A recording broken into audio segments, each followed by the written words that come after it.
There's a pretty one, Ulysses.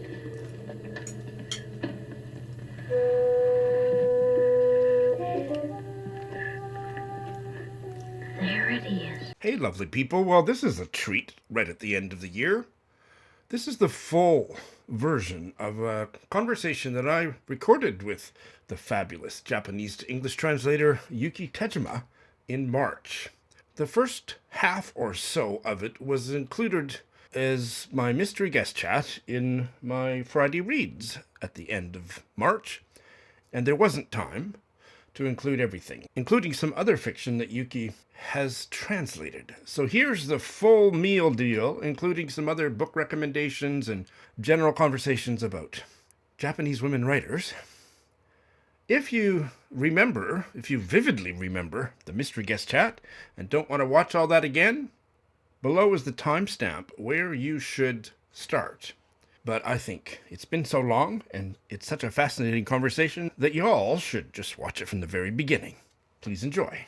And this week's Mr. Guest is the Japanese American translator, hailing from California and been living in Tokyo for years, Yuki Tejima. Yuki, welcome. Hi, Sean. Thank you so much for having me. I'm so happy to finally be here, sitting here with you. It's nice to put a face to a name and a voice because you and I appeared on a podcast. Was it about a year ago now? You did, and it Like was. that. Yes. The book club review podcast with Kate, and we talked about a Japanese novel. What was the title? Mild Vertigo by Mild. Mieko Kanai. That's right. Translated by? Polly Barton. Thank you. Good. Great. You've passed the first test, Yuki. You had all the information in your head. That's how I met Yuki, and you also have an incredible Instagram presence, Bookstagram presence. Your handle there is Book Nerd Tokyo, and you talk about your translation work and about your reading, but also you are a habitué of Japanese bookstores. That's how the account began when I first moved from the States to Tokyo about 10 years ago. I didn't know the city, and my way always to get to know a city is through the bookstores. And Tokyo just has so many. Their big box bookstores are wonderful, but they also have incredible independent bookstores. So I started just exploring the entire scene and sharing my finds on Instagram. And that's how the account started, actually. I wasn't a translator then. Okay, I want to hear more about that story, that evolution. One of my first teaching jobs, I had so many in Tokyo when I was there from about, let's see, 2009 to 3 years ago, was near Jimbocho. So every lunch hour or afternoon break, I would go to Jimbocho. So I loved that area. That's the big bookstore area. I could live there. I wish I did. Absolutely. I have done some vlogs. I call them vlogs, but vlogs of walking through Jimbocho. So I'll put a link to those in the show notes. They're really old now, but it's quite interesting to wander around Jimbocho. 10 years ago, you moved to Tokyo. And why did you move to Tokyo? I was living in New York before I moved to Tokyo, and that's where I met my now husband. And my partner, he's Japanese and he lived in Tokyo. And Tokyo is always, because I was born in Tokyo but moved when I was 4, moved to Los Angeles. It never felt, Tokyo doesn't feel like home necessarily. It still feels, or at the time it felt foreign. I didn't really know it. My parents are both from Tokyo, so we would visit when my brothers and I were children. We visited for summer vacation, winter vacation, but I really wanted to, at this point in my life, move to Tokyo and really learn where I came from and what the city is about and what the country is about. And that's why it was just the perfect timing. And I love the city. Coming from New York to Tokyo was a smooth and relatively easy transition, and I love it. That's all fascinating and mirrors in a small part my journey. But after living in New York and Tokyo, where would one go next? Well, London, maybe? where they have good bookstores. And then, so you weren't a translator. You became a translator after you moved to Tokyo. So give us the Reader's Digest version of that story, because I'm fascinated. How does one become a translator? So I'd been a commercial translator, so working with clients, either in food, fashion. I've done every type of translation from real estate pamphlets to commercial subtitles to TV subtitles. I've worked in film and television, shampoo bottle labels, everything. So I've been working freelance for a while now. So I had been a translator doing all other types of translation. But as a book lover, literary translation was like the top. I wouldn't even consider it the end goal because it wasn't something that I thought that I was ever capable of getting into. I didn't think that I would be able to get into it. But when the pandemic happened and we were locked down, I was locked down in LA with my parents, my clients, as with the rest of the world, everything dried up, my work dried up, and I found the JLPP translation competition, which is the Japanese Literature Publishing Project. And it's an annual translation competition from Japanese into English and also into another language, but that language changes every year. It's put on by the Japanese government. And I found it online in my just lockdown and with not having anything else to do. And I thought, if not now, when? Really, the world is locked down. I have no other work. This is something that I've always wanted to do, but was just terrified of trying. And I've never been educated in literary translation. I've never gone to a literary translation class. I don't have a degree. And it would all be just this is how I think it would sound in English, the dialogue. And so I entered the contest. It was the assigned text happened to be by Hiromi Ito and Seiko Tanabe, two legendary women writers in Japan who I have long admired and read. And I think if the assigned text had been maybe other, I might not have, again, I might have bowed out saying, no, there's no way that I could do it. But I felt that I could hear the voices of these writers in my mind. And so I tried it. I tried the contest and I ended up winning an award, and that kind of opened up doors. But I think I really needed to be pushed into a corner to take that big step. That is fascinating. And as because we talked offline, that I have recently read The Thorn Puller by Hiromi Right, Ito, translated right, by Jeffrey Engels for my right. Patreon book club. And that was quite a wild ride. And so, how long was this piece that you had to translate? I would say not very long. One was an essay, one was a short story, very short story, maybe 10 translated English pages, something Yeah, like that each. it wasn't a novel, but No, it no, no. wasn't one page. Yeah. Right. So, random questions from my brain is feeding me right now. What is your favorite Japanese word Ooh. Oh, what? That is a very random but good question. of the day? Favorite word of the day, or Actually, there is a word, otsukaresama, that, Atsuresama? right? Otsukare. That people say at the end of a workday that has no English translation, That's right. no direct translation. So when it comes up in novels, which it does a lot, I have to change what the English translation would be depending on the context. Means it could mean good work Good today. work today. Good Yeah, job. good job. If you were Well doing a done. job together, then good job, well done. It could be just go home and rest. See You you worked hard on tomorrow. this, or yeah, Yeah, but it's such a warm word if someone says "Otsukare-sama," thank you for your hard work, and you say it back, "Otsukare-sama," and depending on who you're saying it to, if it's someone older, you say "Otsukare-sama deshita," or if it's like you just said, if it's someone that you're friendly with, yes, "Otsukare." So there's so many different versions, but I that's a word that never gets old when people say it to me after a work day or after a big job or something like that. It always makes me feel warm inside. And I'm also thinking, oh, this would never translate in English.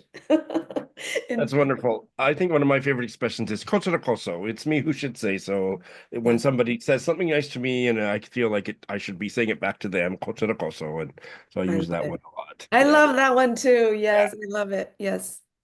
And yeah, we could probably talk for an hour about all this stuff, living in both having lived in Tokyo and so on. And tell us a quick anecdote about a thorny translation puzzle you had to sort through, Hmm. translating from Japanese to English. The biggest ones I think are the ones that any translator from Japanese probably have to think long and hard about. And it's about which Japanese words to leave as Japanese words in the novel. Because something that, so for example, fusuma, which is a paper sliding door in old Japanese homes, but not necessarily old Japanese homes. You can rent a a brand new condo, and if it has a tatami room, it will likely have this fusuma door. But do I say sliding paper door every single time it comes up? Or can I just say fusuma, explain that once? People use fusuma in everyday conversation here. It's not a special word. It's like just saying door. Can you open the door? Can you open the fusuma? So that was something that I ended up leaving as Husuma after explaining subtly the first time it came up. And also, when people can search now, they can look anything up. And so I think we are encouraged to leave more untranslatable words in Japanese instead of trying to translate every single thing into what the English equivalent might be when there isn't one. Yeah, I imagine that is a ever-present challenge, not challenge, but something you got to think about all the time for every page. And all of your hard work and your dream has come true, and now you have not one, but two translations of Japanese novels coming out in the next 10 minutes virtually, and then a bunch more later in the year. We're going to focus on the two that are coming out the soonest. And the first one I think you're going to tell us about is How to Hold Someone in Your Heart. Actually, it's the Oh, first book I get the wrong one. in that series. It's called Lost Souls Meet Under a Full Moon. And the sequel is called How to Hold Someone in Your Heart. And that one is also coming, which I don't have yet. I don't have a physical copy, but that's also coming out this year. But this is by Mizuki Tsujimura, who is a massive author in Japan. Some of you may have read Lonely Castle in the Mirror. This would only be her second translated title into English, but she has at least 35 novels in Japan, many of which, maybe 10 or so, which have been turned into films, television. The one that's forthcoming, it's the second one, and the first one was done by a different translator. Oh, Fairly, right. Second in her from her library. Exactly. yeah. Yes, the first one, Oh, are they a series? no, this Oh, they're is not a series. They're a standalone. their Oh, standalone. This is just her second translation in English. okay. And Lonely Castle in the Mirror was her first I translation. see. Okay. The one that is coming out in April, Lost Souls, was actually published in Japan years before Lonely Okay. Castle in the Mirror. Mhm. So tell us about the book. What's it all about? This is a wonderful story. I am not kidding when, if people were to ask me what my favorite Mizuki Tsujimura book is, and I have dozens on my shelf. And I really do love and have loved and admired her as a writer.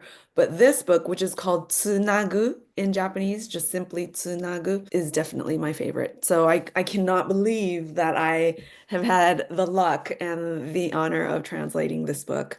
So Tsunagu in Japanese means to connect or the connector. And in English, I translated Tsunagu as the go-between. So when you read the novel, you'll see the go-between come up a lot. And because Tsunagu was the title in Japanese, we were going to go with the go-between as just the simple English title, but there's already a book called The Go-Between. Yeah, which I love. And so the publisher decided to go with this different title, but you will still see the go-between throughout the book. So there's this boy who is in Lost Souls Meet Under a Full Moon. He's a high school boy named Ayumi, and he is being trained by his grandmother she has a special power, and he is being trained to take over for her. And what that power is to, when a living person who they call a client comes to them, comes to the go-between with a request to see someone who has passed away, to have one final meeting with this person. And the go-between goes and negotiates with the deceased. And if the deceased says yes, then they on the night of the full moon in a certain location, it's a hotel in Shinagawa, and it has to be here. And that the reason why is you can read about that in the book, but it's explained in the book. They can meet for the entirety of the night, from so the whole time the moon is out, from when the sun sets to when the sun comes up in the morning. They have the entire night to meet and to speak. And the deceased comes and visits in person, so they can reach out and touch the person and talk to the person and hug the person, and then they vanish. But the catch for both of them, the deceased and for the living, is that they're only allowed one meeting their entire lives. So if the living person, when they make this request, they will never, for the rest of their lives, be able to make another request.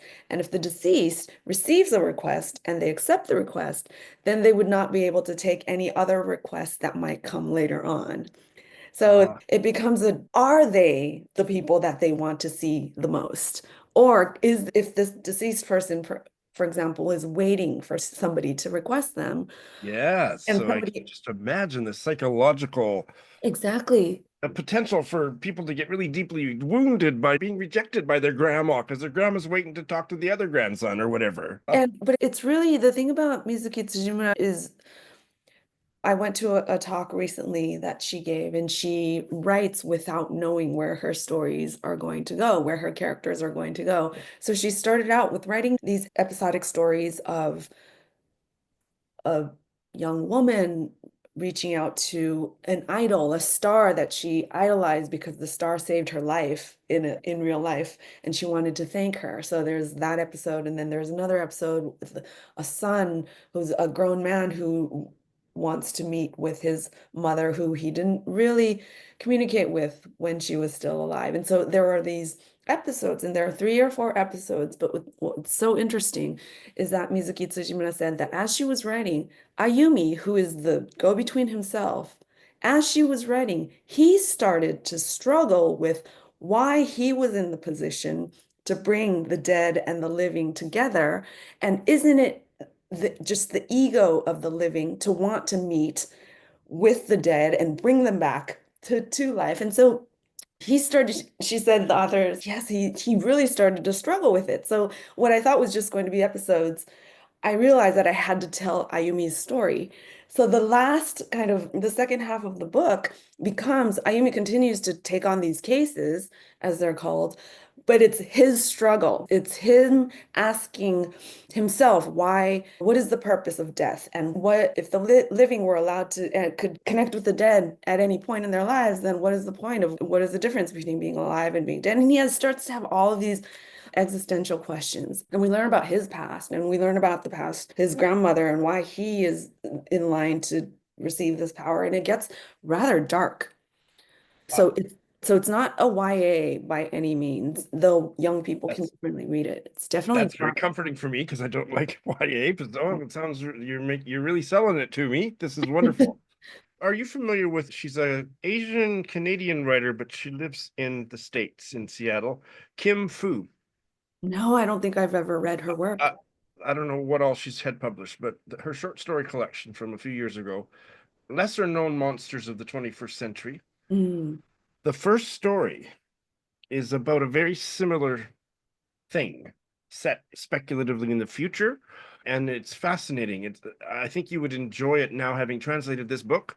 Uh, mm. I didn't like any other stories, so I didn't finish the book, but that story, yeah, was amazing. Wow. So Wow. Thank you for that. if I can't find the title of the story, because I don't think it's the title story, I'll Mm. put it in textually below. But yeah, the more you were telling me about this, I thought, oh, that really resonates. Wow. Wow. Thank you. Thank you. Now, the author, Mhm. is she still with us? Yes, she's early 40s, I think. Okay, okay. Very, And so very did much with you us, very have prolific. contact with her?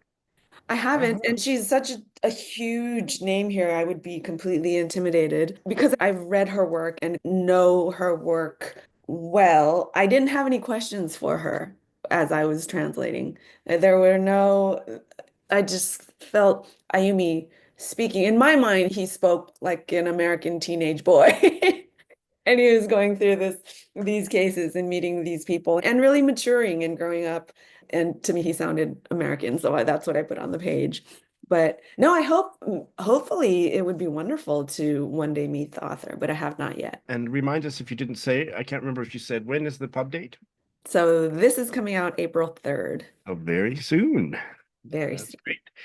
And you have also translated another book by the same author that's coming out quite a bit later this year. So that one is called How to Hold Someone in Your Heart, and that's coming out later this year. The date is not set yet, but this is if you fall in love with Ayumi in the first book, You'll want to know what happens to him. So the second book is him 7 years later. He's now in his 20s. He's no longer in school. He's graduated, and his grandmother has passed away, which is not a spoiler because that's how he becomes the go-between.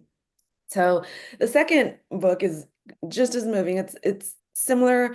He meets different people and manages different cases, but he also has his personal story and he meets somebody and growing up that he has to do. So that's also, I was actually very moved translating that one as well. Wonderful. So those two are a series. And is there more books in that series? So the author said, she didn't say not to say it. She said that she's working on a third, but that's not even out in Japan yet. But I was just thrilled as a reader, as a fan, just to hear that. And she said that's going to be Ayumi later in his life. So she's really taking Ayumi from boyhood, from teenager to I don't know how old he's going to be in the third book. But as a reader, I'm just excited to be able to read it and to see where Ayumi goes. That's wonderful. Is there something intrinsic to Japanese culture about this kind of topic, communication with loved ones beyond the grave, that you've learned about or that you know about that you could tell us that would contextualize these novels? Hmm. I don't know that there's something. I know that every year Obon, the Obon Festival in August Right. is a big event for the Japanese, and in August they celebrate the return of spirits, dead spirits, and the family gets together like they do for New Year's, and they have feasts and they talk and they gather. So in that way, and that's one of the few major kind of Thanksgiving like family get-togethers where the kids come home and everyone gets together. Sorry, that's American Thanksgiving that I was talking about. So maybe people don't think and talk to the dead necessarily every Not that day, I ever remembered hearing. So this but came out of Mizuki Tsujimura's fabulous brain more than it her came out of. brain is so fabulous. There is just so much in her brain that I mean, she writes a novel every year, and every book is incredible. It's not just, oh, she's a one-hit wonder, or yeah, this one is good, but the rest not so much. You can't choose her most popular title or her best-selling title because she keeps outdoing herself. But Tsunagu, this book was definitely one of the earlier ones in her career that put her on the map. And now we're moving to the other one that's coming out shortly by a different author. Tell us about that one. Sure, this one is called Someone to Watch Over You, and this is by an author, Kumi Kimura. And this is coming out with Pushkin Press, also in April.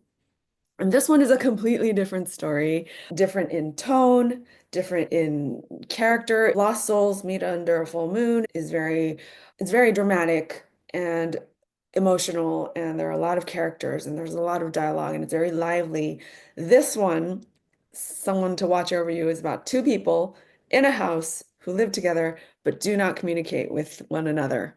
And am I right in remembering it's set in early COVID Yes, era? yes, it's set during the pandemic, but it's not, I wouldn't necessarily call it a pandemic novel because the two that live in the house together who are strangers, they do not know each other or did not know each other until they found themselves living in this house together. They would have lived this way, maybe not in the house together, but they're troubled. They each have issues in their own lives. So I think they go about the world a certain kind of way, and I think they would have regardless of the pandemic. So it's two protagonists. The woman is a 45-year-old woman who lived in Tokyo for a while, but she's from Iwate Prefecture. That's where this book is set, and that's in the Tohoku region where the 2011 earthquake and tsunami happened. And the effects of that, although much of the Tohoku region is now looks very much it might have before the disaster, the Tohoku people and people who live in that region are so deeply affected by it that it's not something that goes away. It's not something that they recover from. So when you think of the pandemic and the atmosphere, the gloom around the pandemic, with the kind of the gloom and the heavy atmosphere of the earthquake and tsunami, though in the novel it's 2020 now, so it's years after. You have both of those, and you have a house, and this 45-year-old woman who is from that's the house she grew up in, but her parents have passed away. So she's living in this house alone. She was a former elementary school teacher, and one of her students, fourth graders, drowned in the sea. And the father of the boy blames her as the teacher for turning a blind eye to the bullying that was happening in the classroom. She may not be directly responsible for his death, but she carries this guilt inside of her. So that's Tae, this woman. And the man is the handyman who comes to her house to fix her drain. He's 30, early 30s, and he's also from Iwate, but like her, he lived in Tokyo and worked in Tokyo for a while, but now he's back living in his brother's shed in the backyard, essentially. He doesn't have a place to live, really. So his story is that when he worked in as a security guard in a security company based in Tokyo, they shipped him off to Okinawa, where they have protests surrounding an ongoing thing with the building of new military bases, US military bases, and things like that. So a security guard was sent to go to watch over the protesters. And there he got into a tussle with one of the protesters, a female protester, didn't mean to, but knocked her to the ground and she fell. And then a couple months later, he heard either on the news or online that this woman had passed away. So he doesn't know if he caused that, but they're both, the father is accusing her of killing his child, and here online, everyone is accusing the security guard of killing this woman. So both of these people have these heavy hearts from possibly having killed someone, but not being directly responsible. But the handyman comes to this woman's house, fixes her drain, and a different day she gets her wall spray painted. Get out of here. Hey, Editing Sean here. Just so that it's clear from the outset, when Yuki says that she gets her wall spray painted, the exterior wall, that means somebody spray painted that message on our wall. Vandalism. I think it was clear in context, but maybe I'm the only one that was momentarily confused, so I'm saving you any such confusion. Let's carry on, shall we? But we don't know if that's because Iwate is the last prefecture in Japan. So basically the last state to have a COVID infection. So they were in the clear for the longest time. And so if you were infected in Iwate, that was basically you were going to be shunned by the entire town, entire city. Because I think so get out of here could just mean you're from Tokyo and you're back now. Get out of here physically, or it could be she thinks that it's the father coming to torch her house, and she's very paranoid. They're both very paranoid people. And when the handyman comes to fix her drain, after a couple of visits, she asks him to come and wash the spray paint off. And she realizes that he doesn't have a place to live. He's living in a shed. So she says, I have an extra room. Do you want to sleep there for a couple of nights until you find, but she's not friendly by any means. And they end up, they're living together, but she has rules. No seeing each other, no talking to each other, no being in the same space, no sharing of anything. So they're literally living, coexisting in the same house. She's upstairs, he's downstairs, but they only communicate through written notes. And it's a very strange novel. It's meant to be. It's about two isolated people who, when they live in a house together, are they still isolated? Are they still completely alone, or are they no longer alone?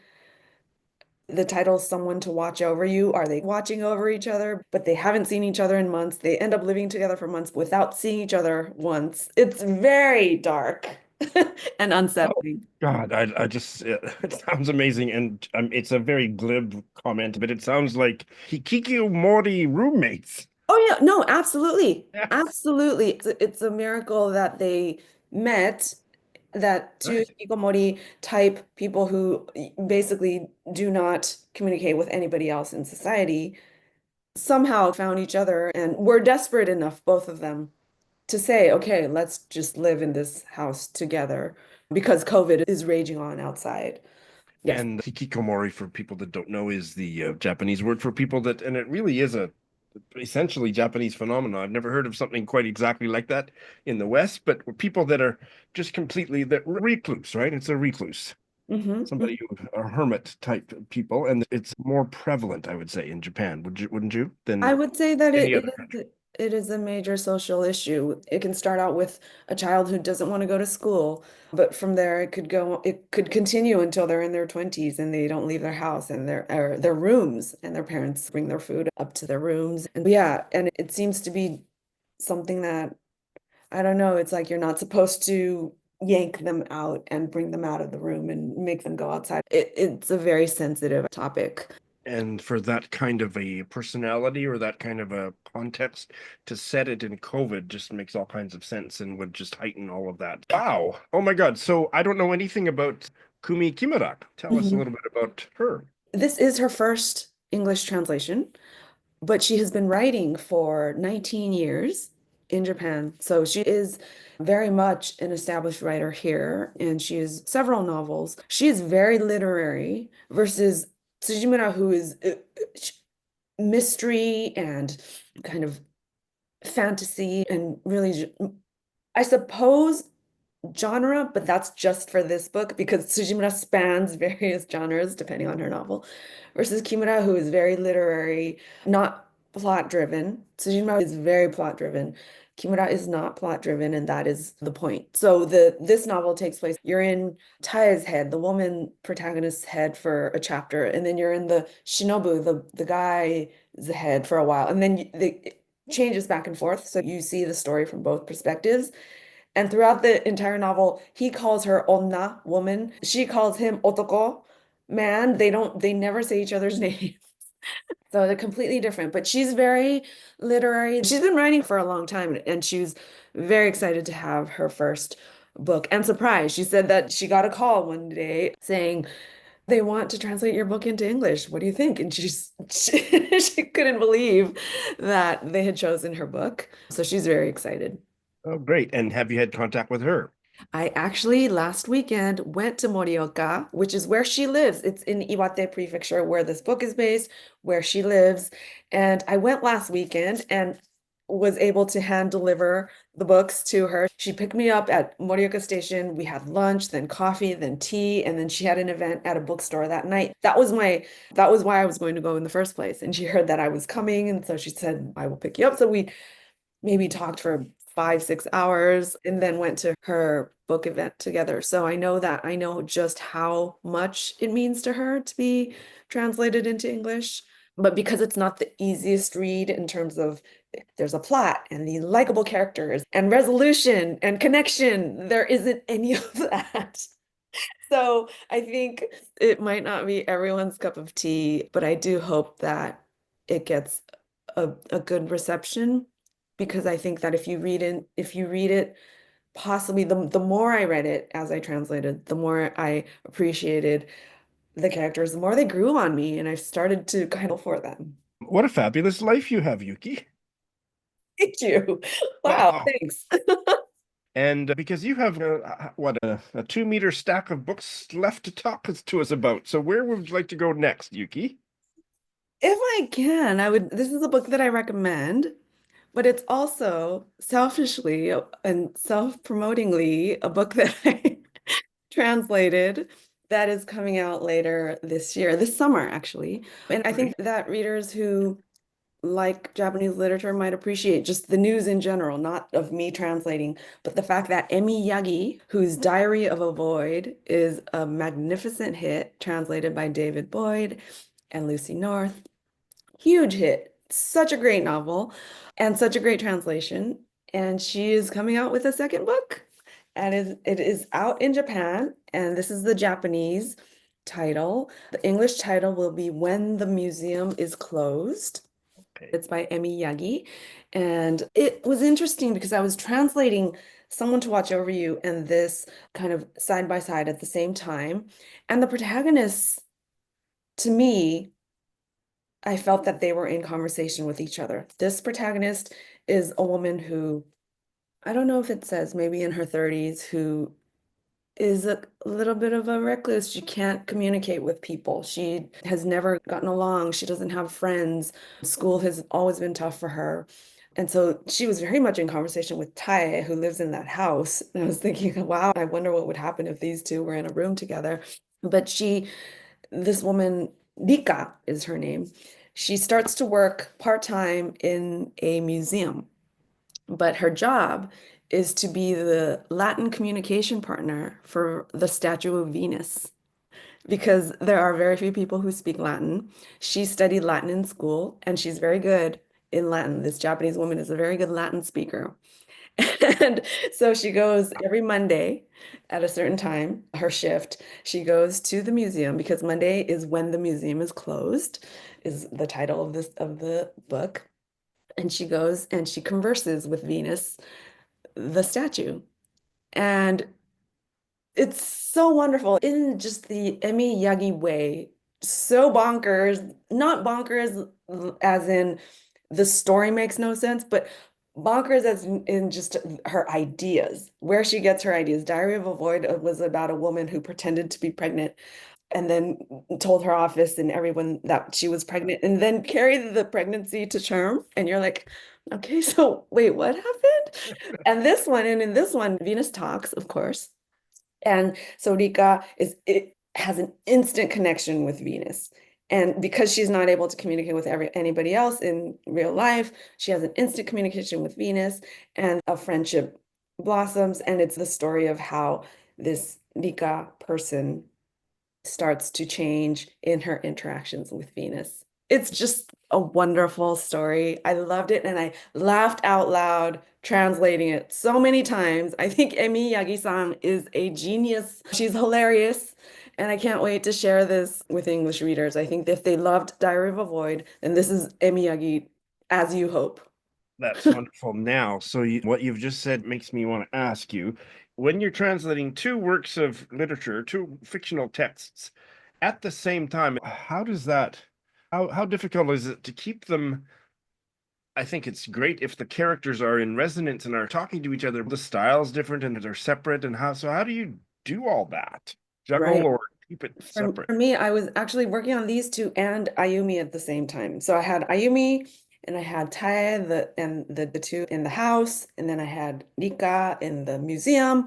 And for me, it was more than keeping the characters straight, it was really just a matter of first person, third person. These two books were in, for example, this museum book is in first person, and then the Ayumi book, Tsunagu, is in third person. But in Japanese, when you're reading Japanese, you can go a long time without a subject. So I would be For translating. probably 100 pages. Right. I would be translating museum, really getting into it. And then in the afternoon, I would switch to Tsunagu. And for a while, I would just be translating in the first person just because that's how it reads to me. And then it would say that, and then, oh yeah, that's right. This is third person. So I would have to go back and change everything to third person. So there were logistical things like that. But in terms of the stories were so vastly different. And I structured it. It really was a matter of structuring my day. So in the morning, I would only work on this. And in the afternoon, I would only work on this. And I would never mix and match. Oftentimes, I would change locations. For example, I would go be in my office to do this book, and then I would go into the living room to do this book. But they're so vastly different that it was never, oh my gosh, I'm confused about the story. But it's the tenses and the perspectives, that was just third person, first person, things like that. Oh, fascinating. But That one sounds really interesting too.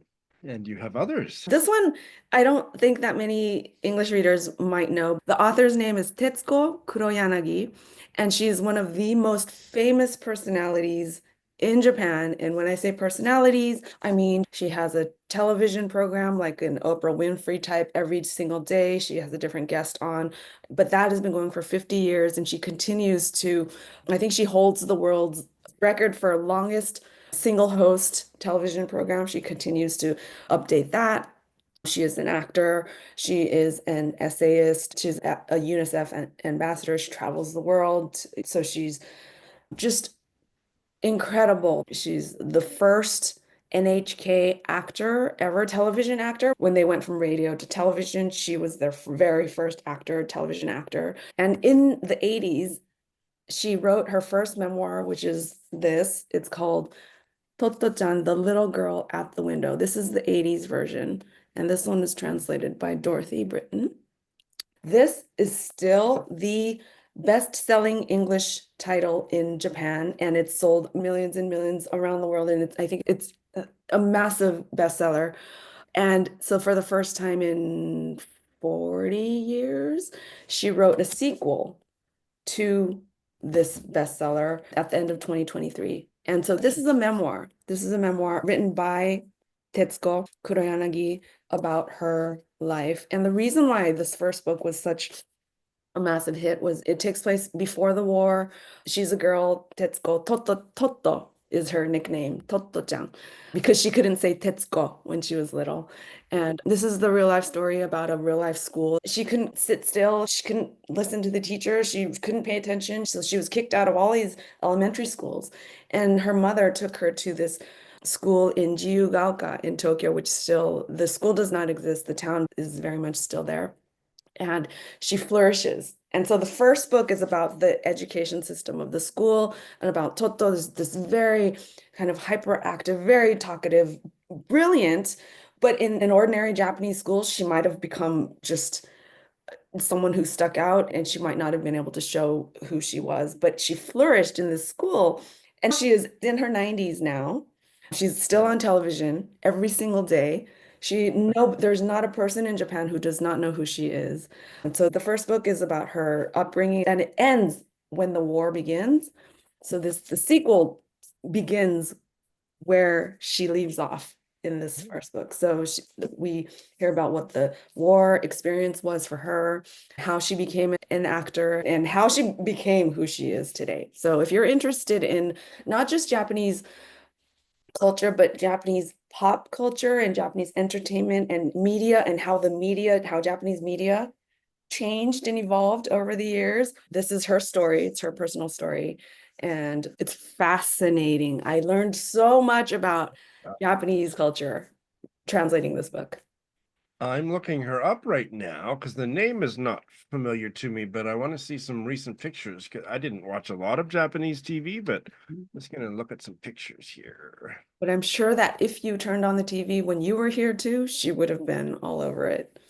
Yeah, she does look familiar. That's fascinating. And so there would be how do I put this question? A market, like people outside of Japan will be interested to read about her because they loved and were affected by the first one. Is that the idea? I think that is the idea. People obviously might not know who she is, but that's why I think I would recommend before reading the sequel, read the first book because the first book is really moving. It's very moving. And if you're a parent raising children or if you're an educator, it just really hits you. There's a child who's very talented, but in the wrong environment she might have turned out to be something else. And so the first book is, I think, just really very generally moving, regardless of who you are. And the second book, if the first book has you wondering what she's gone on to do, which is more than anybody ever imagined, then the second book will definitely fill you in on that. And have you had contact with her? Oh my gosh, if I do ever, everyone will know about it because Wonderful. she talk about being intimidated. I don't think that I would ever, even though once I did spot her at an airport, I think it was Haneda Airport, and she was on her way to Hawaii. She goes to Hawaii a lot, and she was riding one of those carts, and she cruised by me, and I was like, oh my God, was that just, and that was before I translated this. This is off topic, but that little anecdote reminds me of once I came back to Tokyo from Canada from a visit, and there was this guy being interviewed by somebody, and random passengers were at Narita. Random passengers were pulling their smartphones out and taking pictures, and I'm thinking, I don't know who this guy is, but he's obviously famous. So the next day, or whenever I went back to teaching my classes, I described his appearance to my students. Said, "Who was this guy?" And I said he had a really prominent chin. Huh? And do you know who that is? Wait, Chin, was it the pro wrestler? Yes, it was the wrestler who fought Muhammad Ali. Yeah, Antonio Inoki. Uh, there, thank you. Yeah, yeah. Yes. So I saw him. Oh, wow. I Wow, had he's no idea who he huge. was, but as soon as I described the chin and I said he's a tall guy and blah blah blah, and they said, Yeah. "Oh my God." Yeah, he's huge. So He's huge. interesting. Yes.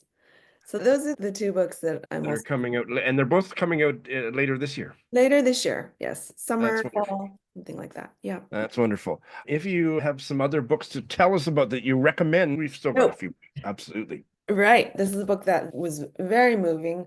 This is a collection of short stories called Every Drop is a Man's Nightmare. It's by Megan Kamale Kakimoto, and she is a writer from Hawaii. Oh, She's a writer from Hawaii, and her stories, these are short stories. And they're the stories that, as a general kind of visitor to Hawaii, there for the resorts and the beach, you might not necessarily come across these stories, but these are the stories of the people who, for them, Hawaii is home, has always been home, and the generations and stories for generations. generations, the layered stories, and her language is so powerful and jarring in the most expected but delightful ways because she's such a vocal, strong, powerful writer and a Hawaiian voice that we need to hear We and do, and people absolutely. and people do need to hear. And I wish that this would be translated into Japanese because Yes. Japanese people love Hawaii, but it's all for the shopping and the food and the touristy stuff. So this is the Hawaii that I wish that people would know and read and appreciate. You haven't talked about doing translation the opposite way. Is that something that you're interested in or that you do or you would consider doing? Because you I could, think if so, why don't you translate it, Yuki? You got nothing else to do. right.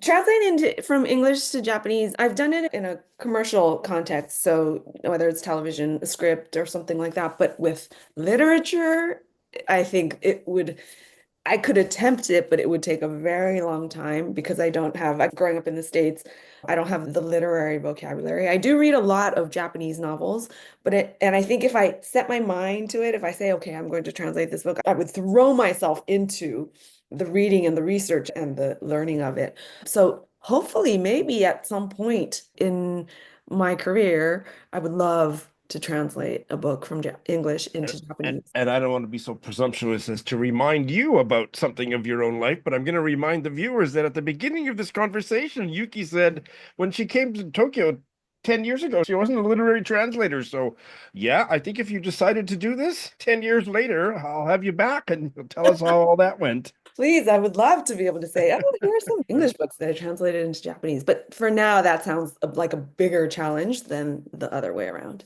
Let me ask you about some other Japanese women writers that I love. I'd say one of my favorite writers, period, is Tsushima Yuko. I have read pretty much everything that's been translated, Wow. and there's one coming out this year. Are you a fan? I am a fan. I've not read all of her translations, but I have gone through some of her Japanese because she has a vast library of books in Japanese as well. So I'm slowly reading her, and it's wonderful to see her being so widely read in English, I think. And yes, she has a huge oeuvre. Hmm. So I think now I'm entitled to assign one of those to you, and you should translate it by next Tuesday. But I think translating her is a challenge. Yeah, very much. I think that I would be intimidated. At least in terms of what's available in translation, such a important and unique voice of a single mother and all the stories that she brought. And I loved all the translations that I read were by Geraldine Harcourt, who's no longer with us, and that was a very sad story. And the new one is by a different translator, so I'll be very Right, curious to see how that goes. Yeah. right. And let's see who else. She is definitely my favorite. I have read a couple novels by, when am I going to be able to find her name? She's long dead. I think she died in the 80s, quite elderly. And the Irish novelist Ronan Hession, who is an aficionado of Japanese literature, he's the one that put her books on my radar. Sawako Ariyoshi. Oh, yes, very huge legend here. Yes. Yeah. I didn't know that she had books translated into English. They're all out of print. They were Oh, great. translated years ago.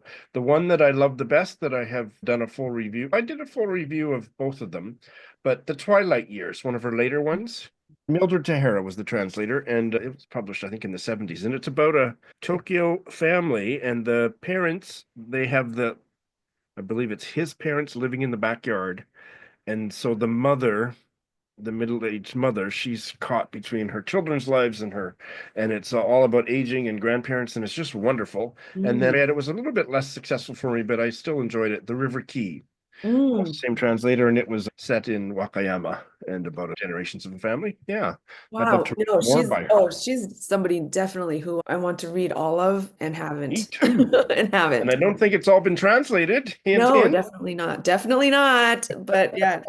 Again, if I had the chance, I would love to. But yeah, translators often don't get to choose which projects they work That's on. right. And do you have any other favorite Japanese, let's limit it to Japanese women writers that we haven't talked about yet? She is everybody's favorite, but it's big news right now that it's massive books that just came out last week. It's a volume 1 and 2. This is by Murata Sayaka. This is Murata Sayaka's brand new book. Yes. And she's been writing this as a serial novel for 3.5 years. And it's finally out. And I just bought it yesterday, so I'm going to dive into it. It hasn't been published or obviously, because it's just been published in Japanese, not yet translated into English, but her new book, Vanishing World, is coming out soon. Murata Sayaka I knew that, yeah. in Ginny's translation. So that's very exciting too. So she is someone who I always have to brace myself. Okay, I'm going in. I'm going in. Absolutely. This is called Sekai 99. So Sekai like world and 99. I'm not sure yet what that means. She is just thrilling to watch and to follow. She said that when she was writing the serial novel, it just wouldn't end. She was ready to end it, and the novel story was just not finished. And so she had to keep writing and keep writing. And after 3.5 years, it was finally done. So I think when this comes in English, it will be huge. I don't know when. Ginny's going to be very busy. She is an author who just continues to write and evolve and also make appearances in Japanese. If you're in the Japanese literary kind of scene, you get to hear her speak at events and you get Sure. to hear her and see her on television and kind of in places. So to be able to be living at the same time with a legend like that is such a gift to be able to follow her work and how she's doing it, hear about the process and hear about how she's done it. Very excited for Sayaka Murata's new massive Japanese novel and her English new novel, Vanishing World. Soon. And one that's coming in the mail to me that just came out sometime this month, or maybe has yet to be come out, but it is being published in March. Hunchback by Huh. Sao Ichikawa. Yes, Tsukasa. I Yeah. haven't read that one actually in Japanese or in English, but I know that with Polly translating it, it's going to be magnificent. I've ordered the copy because it's again it's a theme that I don't think is commonly addressed in Japanese literature. Definitely not. The character is living with a disability, and it's quite an erotic tale. So I just Mhm. love that combination. So I can't Mhm. wait to dive into that one. Same. Last question for now. Yes. I hope your partner, or your husband, I think you called him your husband, is a reader. He's not. He's not. Same as He's me. Same as a me. movie. He's a film and movie person. He's a movie person. Okay, that's not bad. Yeah. He's not jealous of all this time you spend amidst your books. He knows that this is what's going to keep me happy, which is what's going to make him happy. Very good. I need him to have a word with my husband. He Kenji doesn't resent the amount of time I spend reading, but he does feel jealous of the amount of space that my books take up in our mutual lodgings. They do take up space, but how can you not buy these beauties and bring them home with you? Absolutely, absolutely. Yuki, I literally could talk to you all day. I hope you'll come back. Thank you, Sean. This has been so much fun. I'm so grateful to you for getting in touch and for staying in touch a year after our podcast interview together. Thank you. What an exhilarating chat.